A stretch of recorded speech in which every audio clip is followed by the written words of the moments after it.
Hello friends, welcome back to my channel. आज मैं आप लोगों के लिए झारखंड बोर्ड के क्लास 12 के इंग्लिश कोर का second chapter lost spring stories of stolen childhood का एमसीक्यू लेकर आया हूं। अगर आप झारखंड बोर्ड के स्टूडेंट हैं, आईए, आईएससी, आईकॉम के लिए इंग्लिश की तैयारी कर रहे हैं, तो आपके लिए वीडियो बहुत ही इंपॉर्टेंट होने वाला है, क्योंकि आप जानते हैं कि झारखंड बोर्ड में भी ऑब्जेक्टिव क्वेश्चन पूछा जा रहा है। तो आपको जो भी क्वेश्चन पूछा जाएगा lost spring stories of stolen childhood से, जो भी ऑब्जेक्टिव इंपॉर्टेंट ऑब्जेक्टिव क्वेश्चन पूछा जाएगा, तो अगर आप इसको पढ़ लेंगे, देख लेंगे, समझ लेंगे, तो आप इजी वे में उसका आंसर दे सकेंगे। अगर आपने मेरे पिछले वीडियो फर्स्ट चैप्टर का ऑब्जेक्टिव और सब्जेक्टिव नहीं देखा है, तो उसको भी देख लेंगे, ताकि आपकी इंग्लिश की तैयारी बहुत अच्छी से हो जाएगी और अधिक से अधिक मार्क्स एग्जाम में ला सकेंगे। उसका डिस्क्रिप्शन बॉक्स में लिंक भी दे देंगे। तो चलिए पहले समझते हैं lost spring. Okay, lost spring इसका नाम क्यों पड़ा? स्प्रिंग मीन्स जानते हैं कि बसंत ऋतु को कहा जाता है, जो फरवरी, मार्च और अप्रैल के जो है आधे समय तक रहता है, मध्य तक रहता है। तो ये बहुत ही जो है स्प्लेंडिड टाइम होता है, बहुत ही सुनहरा मौसम होता है, वेदर इसका।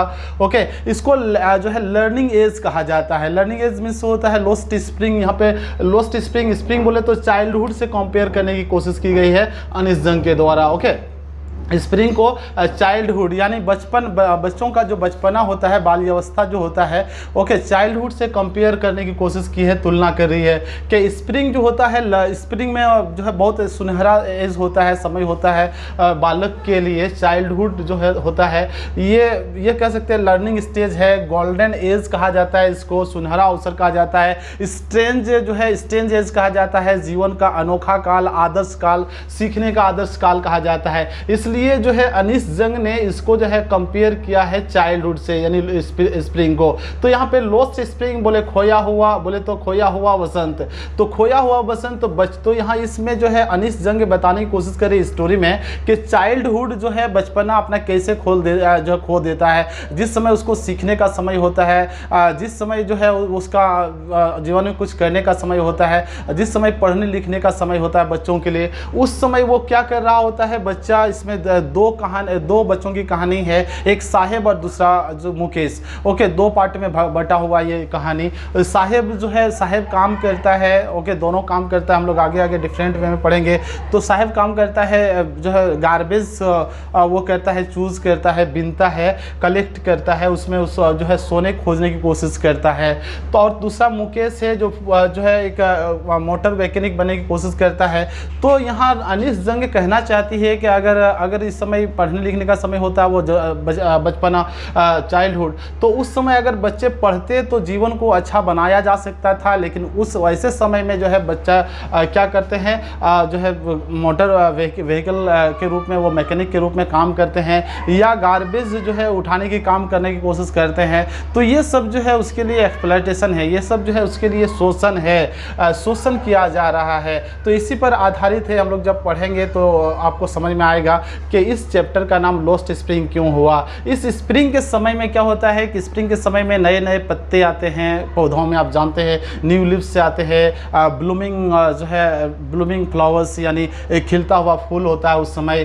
तो इस समय का बहुत जो बसंत ऋतु का जो मौसम बहुत अच्छा होता है। तो ठीक उसी तरह चाइल्डहुड का भी समय होता है। इस समय बच्चों को खेलने, पढ़ने, लिखने, अपने जीवन को सुनहरा बनाने के लिए जो है होता है। लेकिन वैसे समय में बच्चे जब अगर काम करते हैं, टी स्टॉल में काम करते हैं, टी स्टॉल में भी काम करते हैं, चाय दुकान में काम करता है, अगर गैरेज में काम करेगा या कूड़ा करकट उठाएगा, बिनने का काम करेगा, तो किस तरह से जो है उसके साथ शोषण किया जा रहा है, इसी को हाईलाइट करने की कोशिश की है अनिश जंग ने। तो चलिए हम लोग वन बाय वन करके समझते हैं point wise. Lost spring has been written by Anees Jung. तो लोस्ट स्प्रिंग जो है आप याद रखेंगे, लोस्ट स्प्रिंग बड़ा सा इसका जो है चैप्टर का नाम है, lost spring stories of stolen childhood. तो चाइल्डहुड का ही एक स्टोरी है लोस्ट स्प्रिंग। ओके, तो ये किसके द्वारा लिखा गया है? अनिश जंग के द्वारा लिखा गया है। इस पॉइंट को याद रखेंगे। नेक्स्ट पॉइंट है बोर्न इन 1964, और इनका जन्म हुआ था, यानी अनिश जंग का जन्म हुआ था राउल किला में हुआ था 1964 में। एंड स्पेंट हर चाइल्डहुड इन हैदराबाद, और उन्होंने अपनी ज़िंदगी जो चाइल्डहुड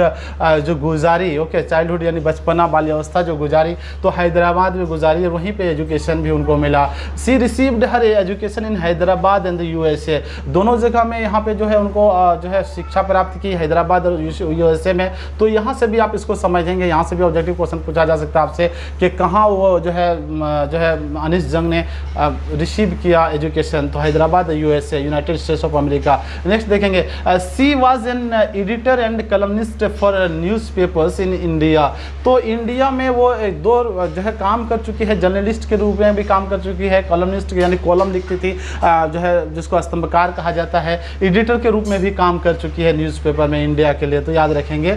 नेक्स्ट पॉइंट देखेंगे, फेमस वर्क, उनका फेमस वर्क था, यानी वो क्यों famous, she is known for what, वो किसके लिए जानी जाती है, तो उनका एक बुक है अनवेलिंग इंडिया, पब्लिश्ड इन 1987, तो इस फिगर को याद रखेंगे। 1987 में ये पब्लिश किया था, प्रकाश किया गया था, और इसमें जो है मुस्लिम वुमेन बिहाइंड द पर्दा के बारे में चर्चा की थी। ओके, इसके बारे में डिटेल से डिस्कस की थी। तो मुस्लिम वुमेन पर जो है, मुस्लिम वुमेन बिहाइंड द पर्दा, पर्दा के पीछे मुस्लिम वुमेन की का क्या रोल है, इस पर अनवेलिंग जो है इंडिया में बताई गई है, बताने की कोशिश की है इसमें अनीस जंग ने। नेक्स्ट देखेंगे, in this story she analysis, इस स्टोरी में वो एनालाइज करती है, यानी अनीस जंग एनालाइज करती है the life of poor children, यानी बच्चों के पुअर, गरीब बच्चों के ज़िंदगी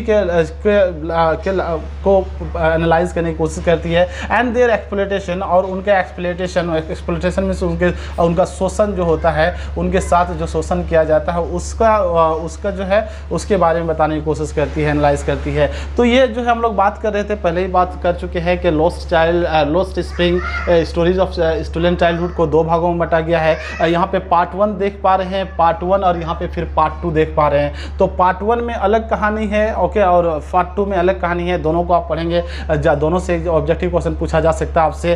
तो पहला पार्ट का नाम है समटाइम्स आई फाइंड ए रूपी इन द गार्बेज। ओके, तो यहाँ पे जो है एक लड़का है, वो लड़का का नाम साहिब है, और रेक पिकिंग बॉय है, वो जो है रेक पिकिंग बॉय में से कूड़ा करकट जो होता है बीनने वाला, चुनने वाला लड़का है। तो साहब, तो वो कहता है कि मुझे कभी कभी ना मुझे मिलता है 1 रुपये या 10 रुपये का नोट भी मिलता है। ऑब्जेक्टिव में पूछा जा सकता है क्या मिलता था उसको गार्बेज में, तो उसको 1 रुपया मिलता था या 10 रुपये का नोट भी मिलता था गार्बेज में।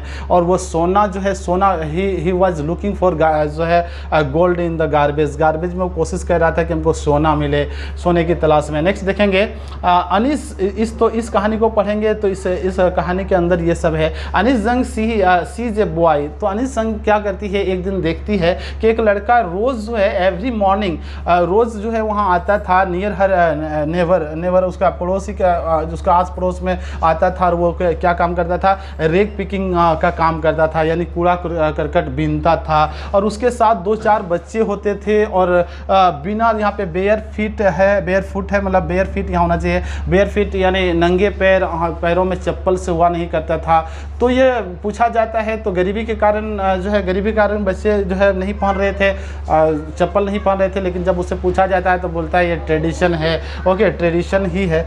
तो यहाँ पे याद रखेंगे 2-4 बच्चे हैं इसके दोस्त, यानी साहिब। यहाँ से आपको पूछा जा सकता है कि कौन कौन जो है एक साथ घुमा करते थे, और बेयर फीट तो जो है साहिब एंड हिज फ्रेंड्स, उसके दोस्त। नेक्स्ट देखेंगे, और इसको जो है मॉर्निंग बर्ड्स भी कहा जाता था। याद रखेंगे, ये कहती है कि मॉर्निंग, जब आपने टेक्स्ट बुक को पढ़ेंगे तो समझ में आएगा कि वो कहती है कि they appeared like morning birds. Okay, तो मॉर्निंग बर्ड्स की तरह, जैसे छोटे जो है चिड़िया जो होता है सुबह सुबह का टाइम जो होता है चैपिंग करने लगता है, ठीक उसी समय बच्चे जो है यानी साहिब और उसके दोस्त मॉर्निंग के समय ही आ जाते थे गार्बेज चुनने के लिए, चूज़ करने के लिए, कलेक्ट करने के लिए, इसलिए उसको जो है मॉर्निंग बर्ड कहा जाता, कहा करती थी। कौन करती थी? ये अनीस जंग। नेक्स्ट देखेंगे, एक्चुअल नेम क्या था? एक्चुअल नेम था साहिब आलम, और उस साहिब आलम मीन्स होता है लॉर्ड ऑफ द यूनिवर्स, यानी यूनिवर्स का मालिक, ब्रह्मांड का मालिक। लेकिन उसका नाम क्या था? रेक पिकिंग बॉय था, साहिब था नाम, उसका मतलब था कि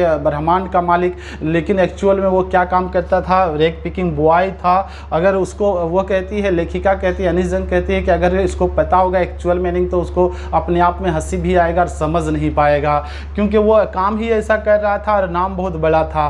नेक्स्ट देखेंगे, एक दिन होता क्या है, वो देखती है, सामने से जाके पूछती है why do you do this, तुम ये सब क्यों करते हो, ये काम क्यों करते हो, ये गार्बेज कलेक्ट करने का काम क्यों कर रहे हो। Why don't you go to school, school तुम क्यों नहीं जाते हो, अनिस जंग कहती है। तो ये एडवाइस देती है, एडवाइस भी देती है। यहाँ पे पूछा भी जा सकता है अनिस जंग बच्चे को क्या एडवाइस देती है, तो स्कूल जाने का एडवाइस देती है। तो पूछती है तो वो लड़का कहता है, साहिब कहता है there is no school in my neighbourhood, मेरे जो है आसपास जहाँ हम रहते हैं उस जगह के आसपास चारों तरफ कोई स्कूल नहीं है। ओके, साहिब ये कहता है। लेकिन वो कहता है इफ़ आई, तब अनिस जंग कहती है if I start a school will you come to my school, कहती है अगर हम स्कूल ही खोल देंगे तो एक स्कूल जो है अगर हम स्टार्ट करेंगे तो तुम आओगे। तो वो हंसते हुए बड़े मुस्कुराहट के साथ कहता है yes I will surely come, I will definitely come there, हम जरूर आएंगे। तो इतना सा बात होके ख़त्म हो जाती है। लेकिन अनिस जंग जब थोड़ा दिन के बाद अनिस जंग से मिलता है, वो लड़का दौड़ते हुए आता है और अनिस जंग को कहता है क्या इज़ योर स्कूल रेडी, क्या तुम्हारा स्कूल तैयार हो गया। लेकिन वो उस समय जो है अनिस जंग अनमने ढंग से बोली थी, मजाक कर रही थी, लेकिन उसको सीरियसली लेके वो पूछता है, तब उसको अपने आप में बुरा लगता है अनिस जंग को कि मैंने क्यों ऐसा कहा था। तो वो अनिस जंग कहती है it takes too much time, ये समय लेता है बनने में, स्कूल एक दिन का काम नहीं, एक दिन में नहीं बनेगा, समय लगेगा। इस तरह से बात को टाल देती है। तो नेक्स्ट देखेंगे his family came to Seemapuri Delhi from Bangladesh in 1971, तो 30 ईयर्स हो गो। तो ये जो हिज फैमिली बोले तो यहाँ पे साहेब का परिवार जो था, उसके मम्मी पापा या उसके आसपास के उसके पड़ोसी लोग जो है कहाँ से आए थे, बांग्लादेश से आए थे। ओके, बांग्लादेश से 1971 में आए थे और कहाँ रह रहे थे, सीमापुरी आए थे, दिल्ली में है। ओके, तो यहाँ पे याद रखेंगे सीमापुरी दिल्ली में रह रहे थे ये लोग और 1971 में आए थे और 30 साल पहले, लगभग कितना साल पहले, 30 साल पहले आए हुए थे। तो क्यों आए थे, left green fields of Dhaka, ये आगे जब कहानी को पढ़ेंगे तो वो कहता है कि हमने जो है ये मतलब बताती है, जब पूछती है ये अनिस जंग पूछती है साहेब को, तो साहेब बताता है कि हम लोग जो है ढाका में रहा करते थे और ढाका के ग्रीन फील्ड्स में रहा करते थे, हरे भरे मैदानों में रहा करते थे। लेकिन मेरी माँ कहती है कि मेरा होम्स और फील्ड्स जो था, जो मेरा घर था, वो स्वेप्ट अवे हो गया था, यानी उसको उड़ा ले गया था, हवाओं का झोंका एक आया था और इस आंधी तूफान आया था और आंधी तूफान की वजह से मेरा घर जो है उड़ गया था, जिसकी वजह से हम वहाँ छोड़ के हम इन सर्च ऑफ फूड या in search of gold in garbage जो है यहाँ आए हैं, दिल्ली आए हैं, सीमापुरी दिल्ली आए हैं। यानी in search of food means भोजन के तलाश में आए हुए थे वो लोग। कहाँ आए हुए थे, ये दिल्ली सीमापुरी में आए थे और लगभग 10,000 लोग वहाँ रह रहे थे। About 10,000 people we are living there. Okay, वहाँ पर रह रहे थे, हैड बीन लिविंग देयर आप कह सकते हैं। तो यहाँ पे आप याद रखेंगे जो है बांग्लादेश, ढाका कहाँ की राजधानी, बांग्लादेश की राजधानी है, तो बांग्लादेश की राजधानी से आए हुए थे। नेक्स्ट देखेंगे Saheb looking for gold in the garbage dump. तो साहेब क्या खोज रहा था, गोल्ड खोज रहा था, यहाँ गार्बेज डंप में गोल्ड खोज रहा था। याद रखेंगे लुकिंग फॉर मीन्स होता है स्क्रॉन्जिंग फॉर भी आ सकता है, तो वहाँ पे लिखा रहेगा जो है लुकिंग फॉर यानी खोज के में, इन सर्च ऑफ। नेक्स्ट देखेंगे सर्वाइवल इन सीमापुरी मीन्स रेग पिकिंग। तो वो जब कहानी को पढ़ेंगे तो कहानी में कहा जा रहा है कि सर्वाइवल इन सीमापुरी, सीमापुरी में तभी आप सर्वाइव कर सकते हैं, तभी आप जीवित रह सकते हैं जब आप करेंगे, क्या काम करेंगे, रेग पिकिंग का काम करेंगे, यानी कूड़ा कचरा जो है बिनने का काम करेंगे। नेक्स्ट देखेंगे तो उसके बाद जो है थोड़ा दिन के बाद टी स्टॉल में काम करने लगता है साहब। 800 rupees and all his meals, और तीनों time all his meals means बताता है कि हम तीन जो टाइम होता है 3 टाइम्स का खाना हमको मिल जाता था और 800 रुपीज़ हमको पेड किया जाता था। तो याद रखेंगे पहले काम कर रहा था बिनने का, यानी गार्बेज बिनने का काम कर रहा था, कलेक्ट कर रहा था, और दूसरा काम क्या करने लगा, टी स्टॉल में यानी चाय दुकान में काम करने लगा, जिसके लिए 800 रुपया और जो है खाना दिया जाता था तीनों में टाइम का। अब हम लोग पार्ट सेकंड पढ़ते हैं, सॉरी पार्ट सेकंड यानी दूसरा पार्ट का नाम है I want to drive a car. मैं एक कार जो है ड्राइव करना चाहता हूँ, चलाना चाहता हूँ। और इसका जो है मेन कैरेक्टर है मुकेश, और उसका जो मेन कैरेक्टर था फर्स्ट कैरेक्टर का sometimes I find A rupee in the garbage, कभी कभी मुझे गार्बेज में 1 रुपया मिलता है कि नोट मिलता है। तो कौन था इसका साहेब था, और रेग पिकिंग बॉय था, और यहाँ पे ये ड्राइवर बनने की कोशिश कर रहा है। आगे कहता है I will be A motor mechanic, मैं एक मोटर मैकेनिक बनूंगा, मुकेश कहता है। तो कहता है जो है अनिश जंग कहती है do you know anything about cars, क्या तुम कार के बारे में कुछ जानते हो, कार चलाना जानते हो, तुम कोई कुछ भी जानते हो। तो ये एक तरह से कह सकते हैं अनिश जंग 2 लड़के से मिलती है और दोनों लड़कों से बात करके पता लगाना चाहती है, एक तरह का रिसर्च कर रही थी कि बच्चों का जो पढ़ने का समय होता है, पढ़ने लिखने हंसने खेलने कूदने का समय होता है, अपने जीवन को सुनहरा बनाने का जो जीवन होता है, उस समय बच्चे ये सब काम कर रहे हैं। ओके, जो है कूड़ा कचरा बीनने के काम कर रहे हैं, टी स्टॉल में काम किया जा रहा है, मोटर व्हीकल जब मोटर मैकेनिक बनने के काम कर रहे हैं। तो ये बताने की कोशिश कर रही है। तो बोलती है, मुकेश को पूछती है do you know anything about cars, क्या तुम कार के बारे में जानते हो। तो कहता है I will learn to drive a car. Mukesh हंसते हुए कहता है कि हम सीख जाएंगे ना, हम सीख लेंगे कार चलाना। ओके, इतनी बड़ी बात नहीं है, हम अभी नहीं जानते तो सीख लेंगे। मुकेश बिलोंग्स टू फिरोजाबाद, और मुकेश कहाँ का था, फिरोजाबाद का था। तो ये याद रखेंगे, एक था दिल्ली, एक था ढाका का, बांग्लादेश का, वो आया था सीमापुरी, दिल्ली में रह रहा था।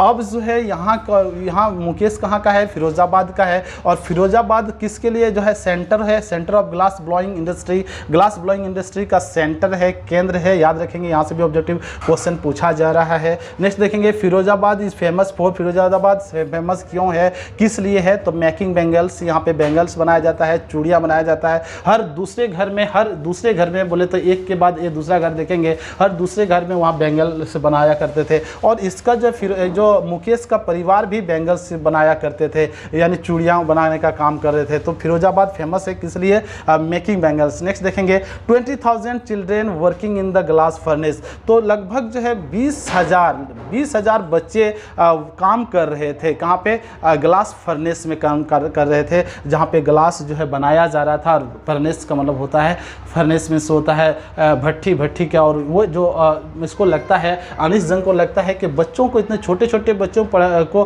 पढ़ने का जो एज है, उसको यहाँ पे क्यों काम करना चाहिए। तो ये तो इलीगल है, ये गैर कानूनी है। इसमें फंसाया जा सकता है, मालिक को पता नहीं है कि हम गैर कानूनी रूप से बच्चों से काम ले रहे हैं। ओके, ओनर से को पता नहीं है, यानी फैक्ट्रीज ओनर को, इंडस्ट्री ओनर को पता नहीं है, ये कहती है। एक इसमें फिर नेक्स्ट कैरेक्टर आता है कि एक यंग वुमेन है, यानी जवान औरत है, वाइफ ऑफ मुकेश से एल्डर ब्रदर, मुकेश के एल्डर ब्रदर यानी बड़े भाई की वाइफ है, और वो कुकिंग कर रही होती है, सबके लिए खाना बना रही होती है। याद रखेंगे, तो पूछा जाएगा कि स्टोरी में जो है I want to drive a car या लोस्ट स्प्रिंग में खाना बनाने का काम कौन कर रही थी। तो मुकेश से एल्डर ब्रदर्स वाइफ थी, वो यंग वुमेन थी। एक सविता भी है, सविता एक नेक्स्ट कैरेक्टर है। तो सविता ए यंग गर्ल है, जवान लड़की है, ब्यूटीफुल है, सुंदर है। Soldering pieces of glass, soldering pieces of glass के पीस को सोल्डरिंग करने का काम करती है। तो यहाँ से भी क्वेश्चन पूछा जा सकता है कि कौन सी लड़की थी जो काम कर रही थी, सोल्डरिंग पीसेस ऑफ ग्लास का काम कर रही थी। तो आप याद रखेंगे सविता। और थीम क्या है, पिटिबल पुअर चिल्ड्रेन एंड देयर कह सकते हैं देयर लॉस्ट चिल्ड्रेन, इसका थीम है। आई होप आप समझ चुके हैं। 2 से 3 बार 4 बार देखेंगे तो आपको सारा समझ में आ जाएगा। इसके बाद मैं जो है नेक्स्ट वीडियो इसका lost spring stories of stolen childhood का समरी लेकर आऊँगा। अगर आपने अभी तक मेरे चैनल को सब्सक्राइब नहीं किया तो प्लीज़ सब्सक्राइब कर लीजिएगा, दोस्तों को शेयर कीजिएगा, अच्छा लगा तो कमेंट जरूर कीजिएगा। Keep watching my all videos. मिलते हैं नेक्स्ट वीडियो में। Thank you.